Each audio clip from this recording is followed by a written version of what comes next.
नमस्कार दोस्तों, आइए सुनते हैं मुंशी प्रेमचंद्र के द्वारा लिखी कहानी लॉटरी।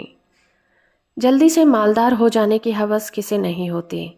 उन दिनों जब लॉटरी के टिकट आए तो मेरे दोस्त विक्रम के पिता, चचा, अम्मा और भाई सभी ने एक एक टिकट खरीद लिया। कौन जाने किसकी तकदीर जोर करे। किसी के नाम आए, रुपया रहेगा तो घर में ही। मगर विक्रम को सब्र न हुआ। औरों के नाम रुपए आएंगे, फिर उसे कौन पूछता है। बहुत होगा 10-5 हजार उसे दे देंगे। इतने रुपयों में उसका क्या होगा। उसकी ज़िंदगी में बड़े बड़े मंसूबे थे। पहले तो उसे संपूर्ण जगत की यात्रा करनी थी, एक एक कोने की। पीरू और ब्राज़ील और टिम्बकटू और होनोलुलु, ये सब उसके प्रोग्राम में थे। वो आंधी की तरह महीने 2 महीने उड़कर लौट आने वालों में से नहीं था। वो एक एक स्थान में कई कई दिन ठहरकर वहाँ के रहन सहन, रीति रिवाज आदि का अध्ययन करना चाहता था और संसार यात्रा का एक वृहद ग्रंथ लिखना चाहता था। फिर उसे एक बहुत बड़ा पुस्तकालय बनवाना था, जिसमें दुनिया भर की उत्तम रचनाएं जमा की जाएं।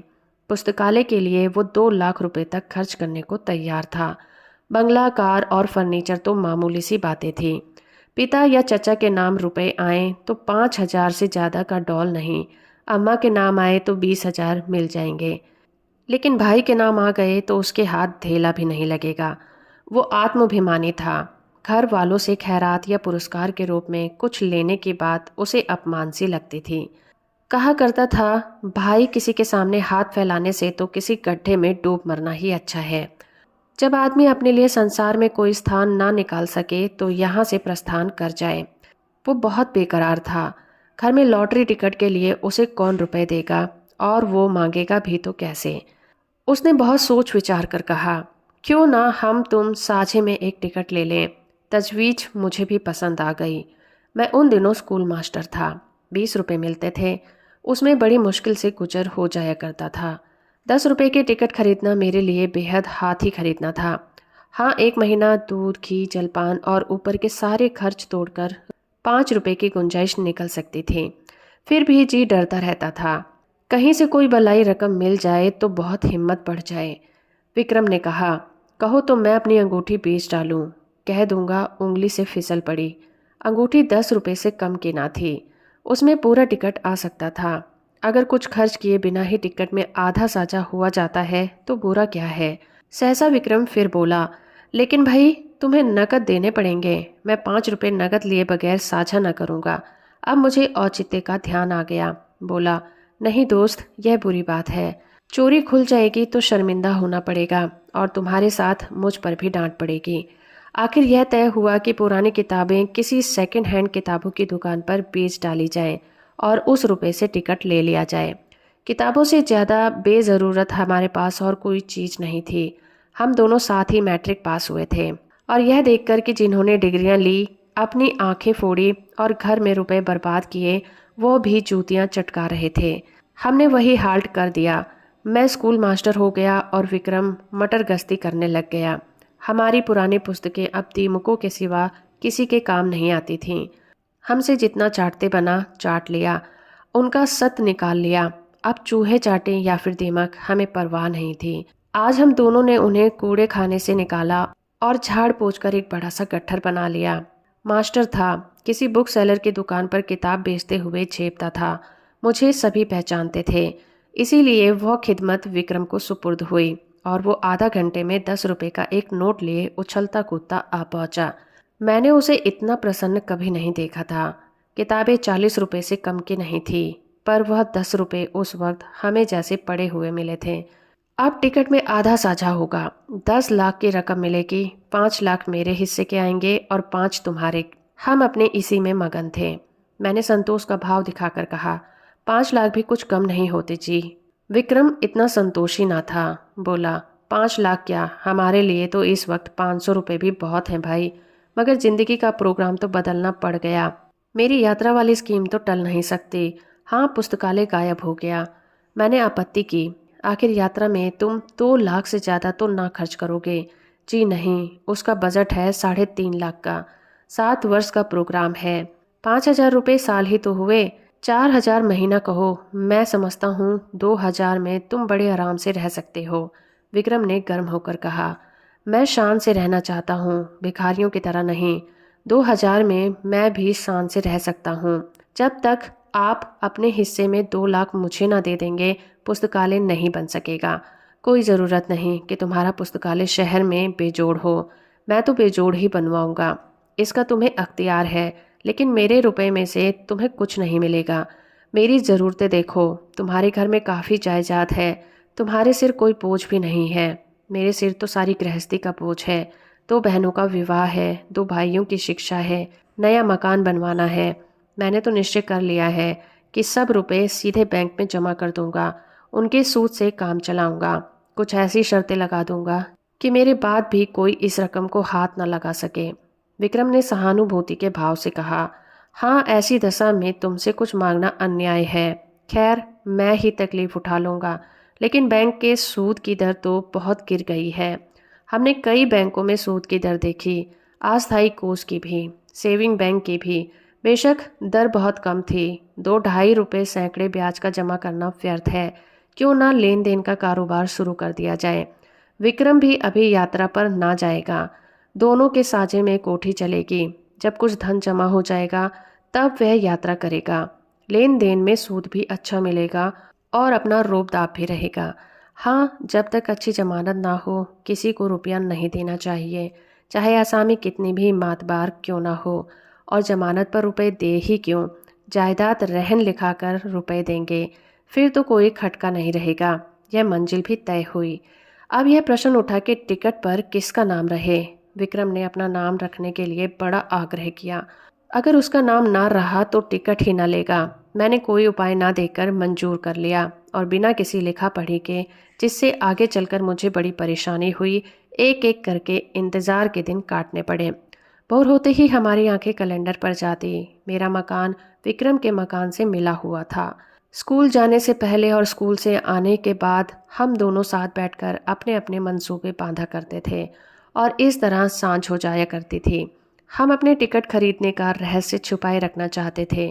यह रहस्य जब सत्य का रूप धारण कर लेगा, उस वक्त लोगों को कितना विस्मय होगा। उस दृश्य का नाटकीय आनंद हम नहीं छोड़ना चाहते थे। एक दिन बातों बातों में विवाह का जिक्र आ गया। विक्रम ने दार्शनिक गंभीरता से कहा, भाई, शादी वादी का जंजाल तो मैं नहीं पालना चाहता। व्यर्थ ही चिंता और हाय हाय। पत्नी की नाज बर्दारी में बहुत सारे रुपए उड़ जाएंगे। मैंने उसका विरोध किया। हाँ, यह तो ठीक है, लेकिन जब तक जीवन में सुख दुख का कोई साथी ना हो, जीवन का आनंद ही क्या है। मैं तो विवाहित जीवन से इतना विरक्त नहीं हूँ। हाँ, साथी ऐसा चाहता हूँ जो अंत तक साथ रहे, और ऐसा साथी पत्नी के सिवा दूसरा कोई नहीं हो सकता। विक्रम जरूरत से ज़्यादा तुनक मिजाज से बोला। खैर, अपना अपना दृष्टिकोण है। आपको बीवी मुबारक और कुत्तों की तरह उसके पीछे पीछे चलना और बच्चों को संसार की सबसे बड़ी विभूति और ईश्वर की सबसे बड़ी दया समझना मुबारक हो। बंदा तो आज़ाद रहेगा। अपने मज़े से चाहा और जब चाहा उड़ गए और जब चाहा घर आ गए। यह नहीं कि हर वक्त एक चौकीदार आपके सिर पर सवार रहे। जरा सी देर हुई घर आने में और फौरन जवाब तलब होना शुरू हो गया। आप कहीं बाहर निकले और फौरन सवाल हुआ, कहाँ जाते हो। और जो कहीं दुर्भाग्य से पत्नी जी भी साथ हो गई तब तो डूब मरने के सिवा आपके लिए कोई मार्ग ही नहीं रह जाता।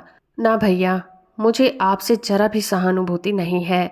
बच्चे को जरा सा जुकाम हुआ और आप बेतहासा दौड़े चले जा रहे हैं होम्योपैथिक डॉक्टर के पास। जरा उम्र खिसकी और लौंडे मनाने लगे कि कब आप प्रस्थान करें और वो गुलछर्रे उड़ाएं। मौका मिला तो आपको जहर खिला दिया जाएगा और मशहूर किया कि आपको कालरा हो गया था। मैं इस जंजाल में नहीं पड़ना चाहता। कुंती आ गई। वो विक्रम की छोटी बहन थी, कोई 11 साल की। छठे में पढ़ती थी और बराबर फेल होती थी। बड़ी चिलबिली और बड़ी शौक थी। इतने धमाके से द्वार खोला कि हम दोनों चौंक कर उठ खड़े हुए। विक्रम ने बिगड़ कर कहा, तू बड़ी शैतान है कुंती, किसने तुझे बुलाया यहाँ। कुंती ने खुफिया पुलिस की तरह कमरे में नजर दौड़ाकर कहा, तुम लोग हरदम यहाँ किवाड़ बंद किए बैठा करते हो। जब देखो यही बैठे रहते हो। न कहीं घूमने जाते हो, न तमाशा देखने। कोई जादू मंत्र जगाते हो क्या।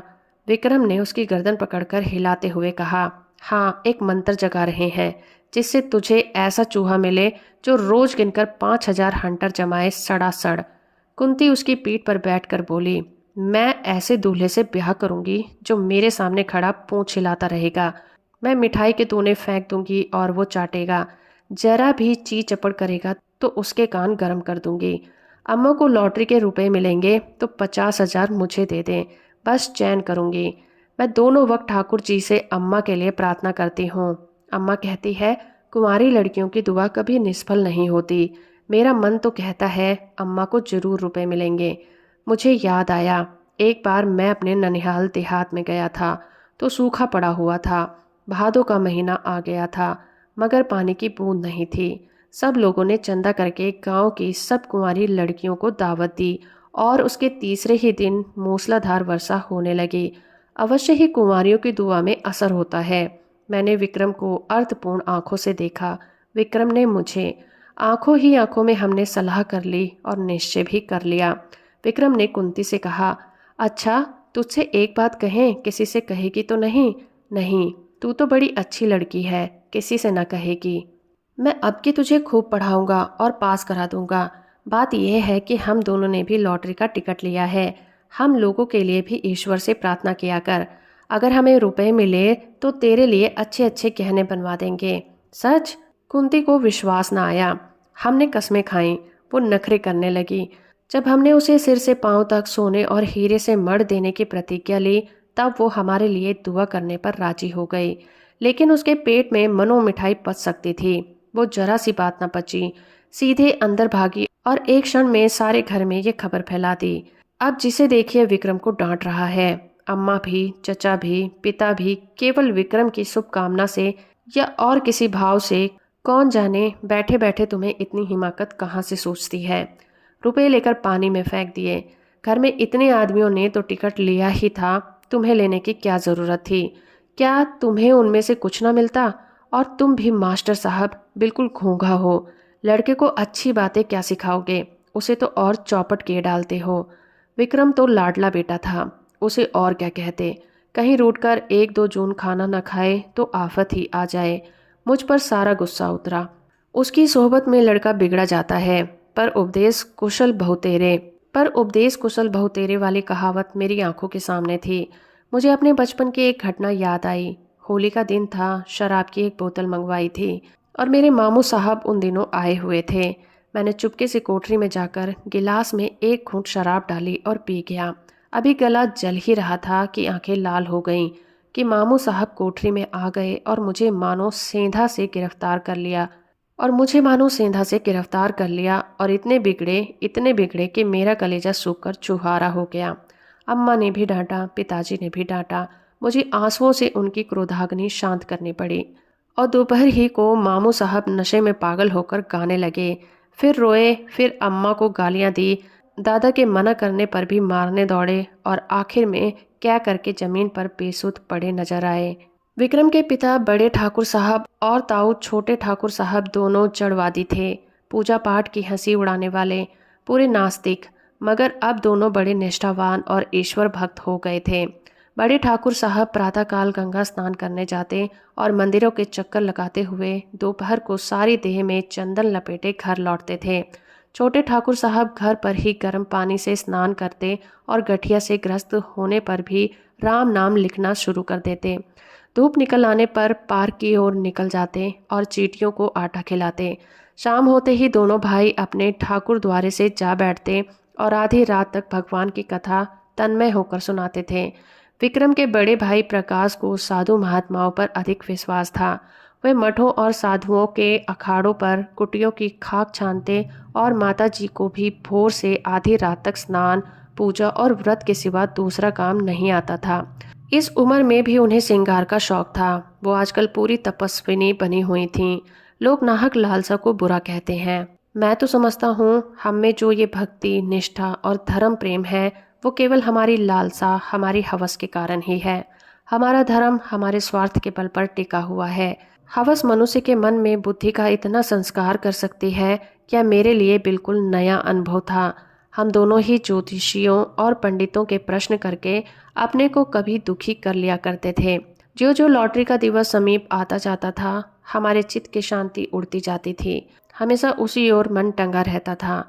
मुझे आप अकारण संदेह होने लगा कि कहीं विक्रम मुझे हिस्सा देने से इनकार न कर दे तो मैं क्या करूँगा। साफ इनकार कर जाए कि तुमने टिकट में साझा ही नहीं किया, न कोई तहरीर है न कोई दूसरा सबूत, सब कुछ विक्रम की नीयत पर है।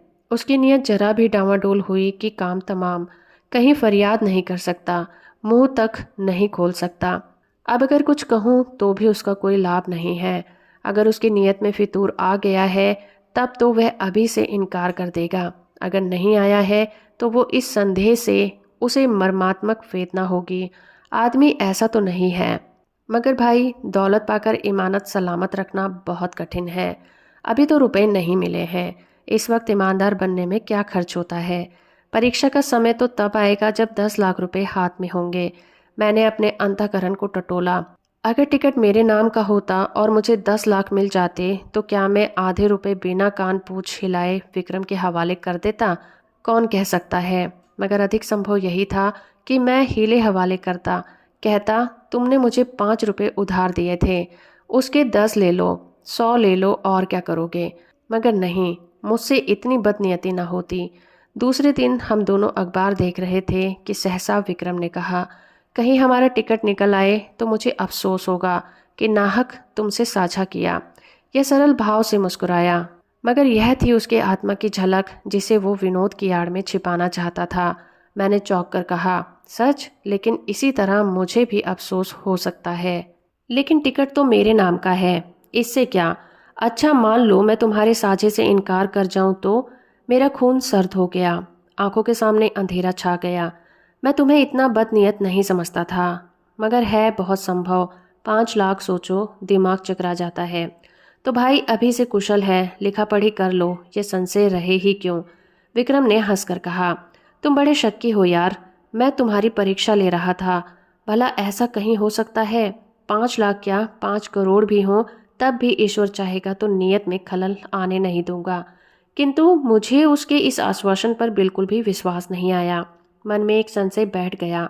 मैंने कहा, यह तो मैं जानता हूँ तुम्हारी नीयत कभी विचलित नहीं हो सकती, लेकिन लिखा पढ़ी कर लेने में हरज ही क्या है। फिजूल है।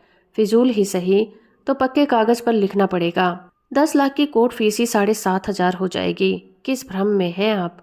मैंने सोचा, भला से सादी लिखा पढ़ी के बल पर कोई कानूनी कार्रवाई ना कर सकूंगा, पर इन्हें लज्जित करने का, इन्हें जलील करने का, इन्हें सबके सामने बेईमान सिद्ध करने का अवसर मेरे हाथ लग जाएगा। और दुनिया में बदनामी का भय ना हो तो आदमी न जाने क्या करे। अपमान का भय कानून के भय से भी कहीं ज्यादा क्रियाशील होता है। बोला, मुझे सादे कागज पर ही विश्वास आ जाएगा। विक्रम ने लापरवाही से कहा, जिस कागज का कोई कानूनी महत्व नहीं उसे लिखकर क्या समय नष्ट करूं। मुझे निश्चय हो गया कि विक्रम की नीयत में अभी से फितूर आ गया है, नहीं तो सादा कागज लिखने में क्या बाधा हो सकती है। बिगड़ कर कहा, तुम्हारी नीयत तो अभी से खराब हो गई। उसने निर्लज होकर कहा, तो क्या तुम साबित करना चाहते हो कि ऐसी दशा में तुम्हारी नीयत नहीं बदलती? मेरी नीयत इतनी कमजोर नहीं है। रहने भी दो, बड़ी नीयत वाले अच्छे अच्छे को देखा है। तुम्हें इसी वक्त लेखाबद्ध होना होगा। मुझे तुम्हारे पर विश्वास नहीं हो रहा।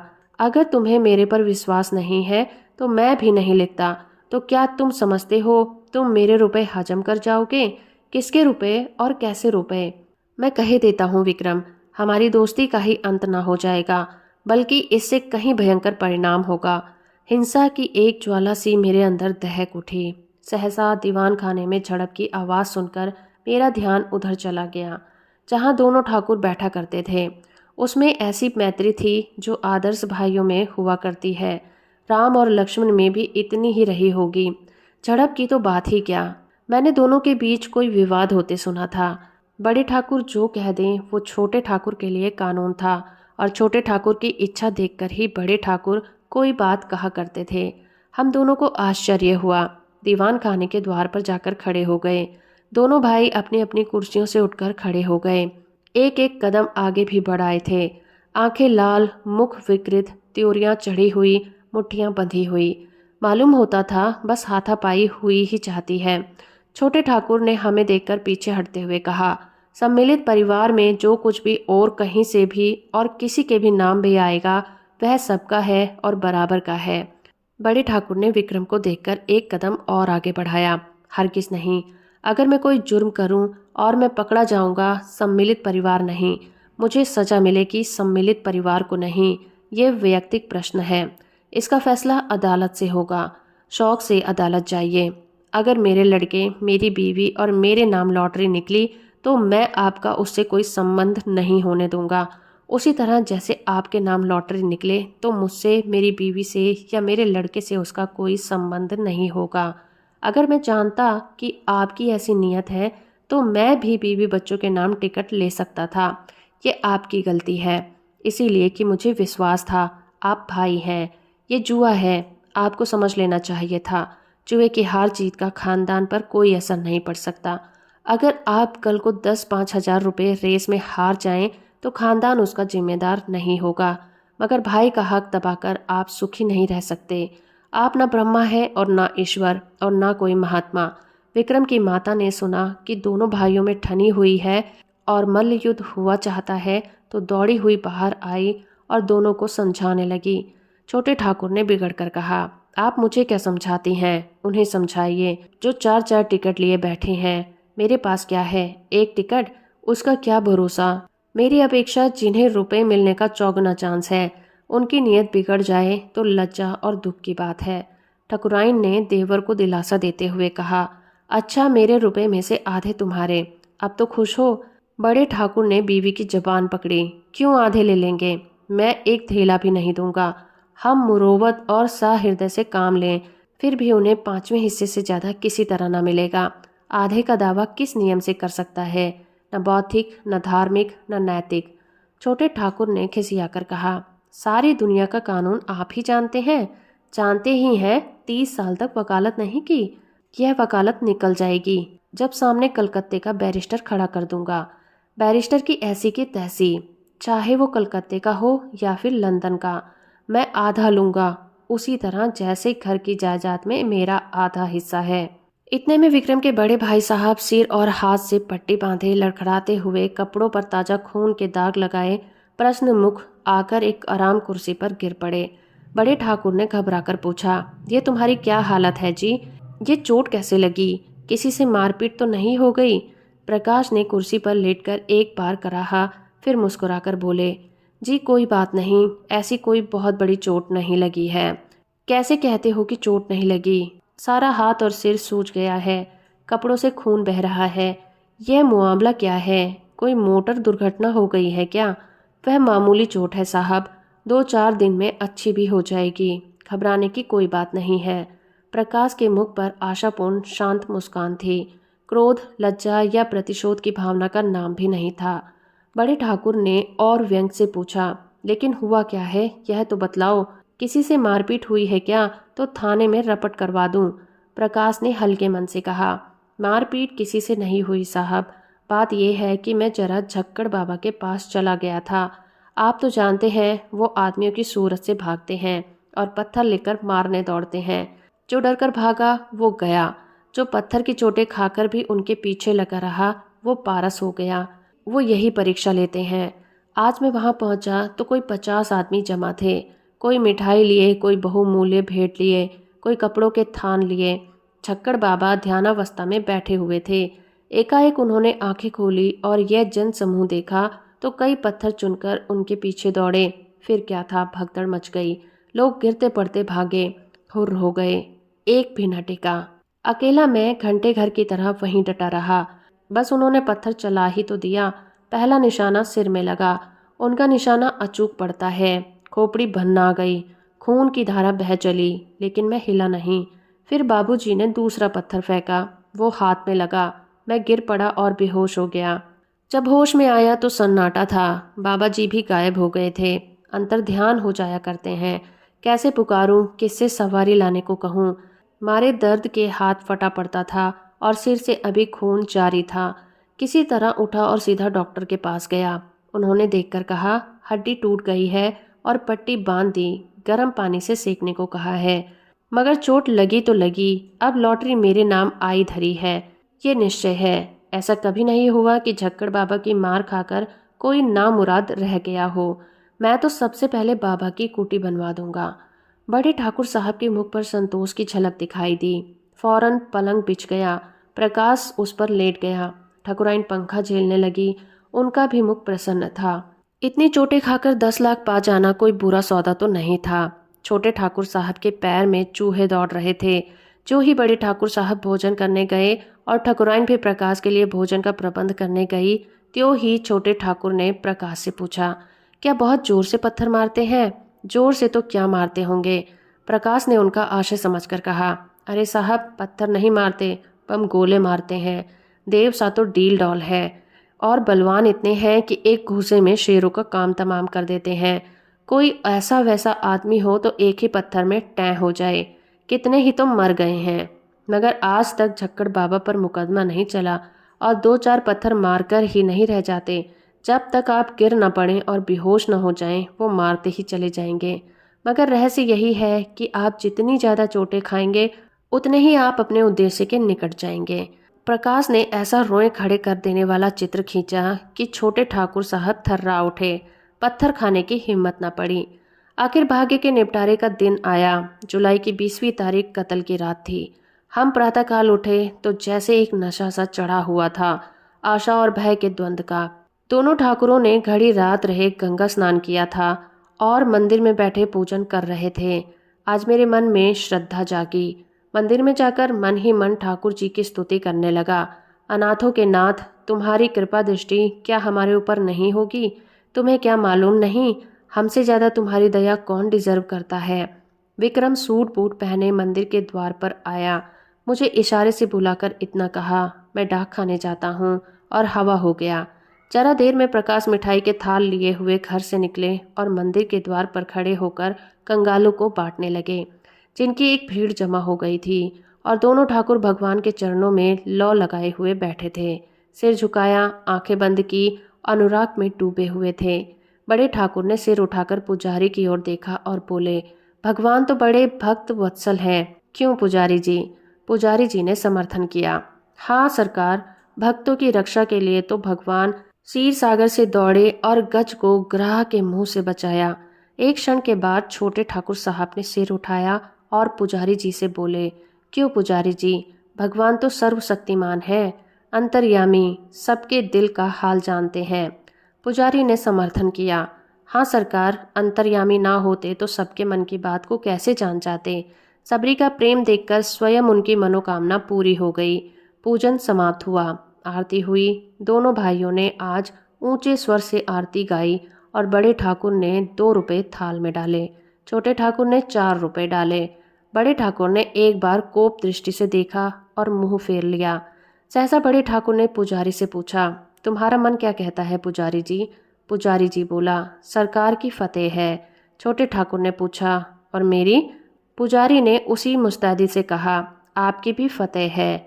बड़े ठाकुर श्रद्धा में डूबे भजन गाते हुए मंदिर से निकले। प्रभु जी, मैं तो आयो शरण तिहारे, हाँ प्रभु जी।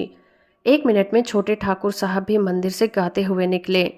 मैं भी पीछे निकला और जाकर मिठाई बांटने में प्रकाश बाबू की मदद करना चाहा। उन्होंने थाल हटाकर कहा, अब रहने दीजिए, मैं अभी बांटे डालता हूँ, अब रह भी कितने गए हैं। मैं खिसियाकर डाक खाने की तरफ चला कि विक्रम मुस्कुराता हुआ साइकिल पर आ पहुंचा। उसे देखते ही सभी जैसे पागल हो गए। दोनों ठाकुर सामने ही खड़े थे।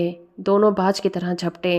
प्रकाश के थाल में थोड़ी सी मिठाई बची थी। उसने थाल जमीन पर पटका और दौड़ा, और मैंने तो उस उन्माद में विक्रम को गोद में उठा लिया, मगर कोई उससे कुछ पूछता ही नहीं। सभी जय जयकार की हाँक लगा रहे हैं। बड़े ठाकुर ने आकाश की ओर देखा, बोलो राजा रामचंद्र की जय। छोटे ठाकुर ने छलांग मारी, बोलो हनुमान जी की जय। प्रकाश तालियां बजाता हुआ चीखा, दुहाई झक्कड़ बाबा की। विक्रम ने और जोर से कह कहा मारा और फिर अलग खड़ा होकर बोला, किसका नाम आया है? उससे 1 लाख लूंगा, बोलो है मंजूर? बड़े ठाकुर ने उसका हाथ पकड़ा, पहले बता दो ना। यूँ नहीं बताता। छोटे ठाकुर बिगड़े, महज बताने के लिए 1 लाख? शाबाश। प्रकाश ने भी त्योरियां चढ़ाई, क्या डाकखाना हमने देखा नहीं है? प्रकाश ने भी त्योरियां चढ़ाई, क्या डाकखाना हमने देखा नहीं है? अच्छा, तो अपना अपना नाम सुनने के लिए तैयार हो जाओ।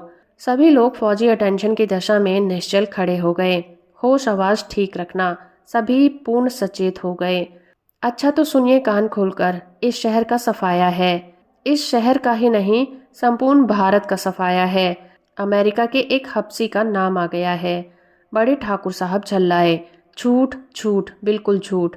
छोटे ठाकुर ने पैतरा बदला। कभी नहीं। 3 महीने की तपस्या यूं ही रही। वाह। प्रकाश ने छाती ठोककर कहा। यहाँ सिर मुड़वाए और हाथ तुड़वाए बैठे हैं। दिल लगी है। इतने में तो 50 आदमी उधर से रोने सूरत लिए निकले। ये बेचारे भी डाक खाने से अपनी किस्मत को रोते हुए चले आ रहे थे। मार ले गया अमेरिका का हब्सी, अभागा, पिशाच, दुष्ट। अब कैसे किसी को विश्वास ना आता। बड़े ठाकुर झल्लाए और मंदिर में गए और पुजारी को डिसमिस कर दिया। इसीलिए तुम्हें इतने दिनों से पाल रखा है। हराम का माल खाते हो और चैन करते हो। छोटे ठाकुर साहब की तो जैसे कमर टूट गई। 2-3 बार सिर पीटा और फिर वहीं बैठ गए। मगर प्रकाश के क्रोध का पारावार ना था। उसने अपना मोटा सोटा लिया और झक्कड़ बाबा की मरम्मत करने चल दिया। माताजी ने केवल इतना कहा, सभी ने बेईमानी की है। मैं कभी नहीं मानूंगी। हमारे देवता क्या करें, किसी के हाथ से थोड़े ही छीन लाएंगे। रात को किसी ने खाना नहीं खाया। मैं भी उदास बैठा हुआ था कि विक्रम आकर बोला, चलो होटल से ही खा आए। घर में तो चूल्हा नहीं जला। मैंने पूछा, तुम डाक खाने से आए तो बहुत प्रसन्न क्यों थे? उसने कहा, जब मैं डाक खाने के सामने हजारों की भीड़ देखी तो मुझे अपने लोगों के गधेपन पर हंसी आई। एक शहर में जब इतने आदमी हैं तो सारे हिंदुस्तान में इसके 1000 गुने से कम नहीं होंगे और दुनिया में तो लाख गुने से ज़्यादा होंगे। मैंने आशा का जो एक पर्वत सा खड़ा कर रखा था वो जैसे एक बारगी इतना छोटा हुआ कि राई बन गया और मुझे हंसी आ गई। जैसे कोई दानी पुरुष छटाक भर अन्न हाथ में लेकर 1 लाख आदमियों को न्योता दे बैठे और यहाँ हमारे घर का एक एक आदमी समझ रहा है कि मैं भी हंसा। हाँ, बात तो यथार्थ में यही है और हम दोनों लिखा पढ़ी के लिए लड़े मरते थे। मगर सच बताना, तुम्हारी नीयत खराब हुई थी कि नहीं? विक्रम मुस्कुराकर बोला। अब क्या करोगे पूछकर, पर्दा ढका रहने दो। तो दोस्तों, अभी आप सुन रहे थे मुंशी प्रेमचंद्र के द्वारा लिखी कहानी लॉटरी। उम्मीद करती हूँ मेरा ये प्रयास और ये कहानी आपको अच्छी लगी होगी। वीडियो अच्छी है तो आप इसे लाइक, शेयर और चैनल को सब्सक्राइब करना बिल्कुल मत भूलिएगा।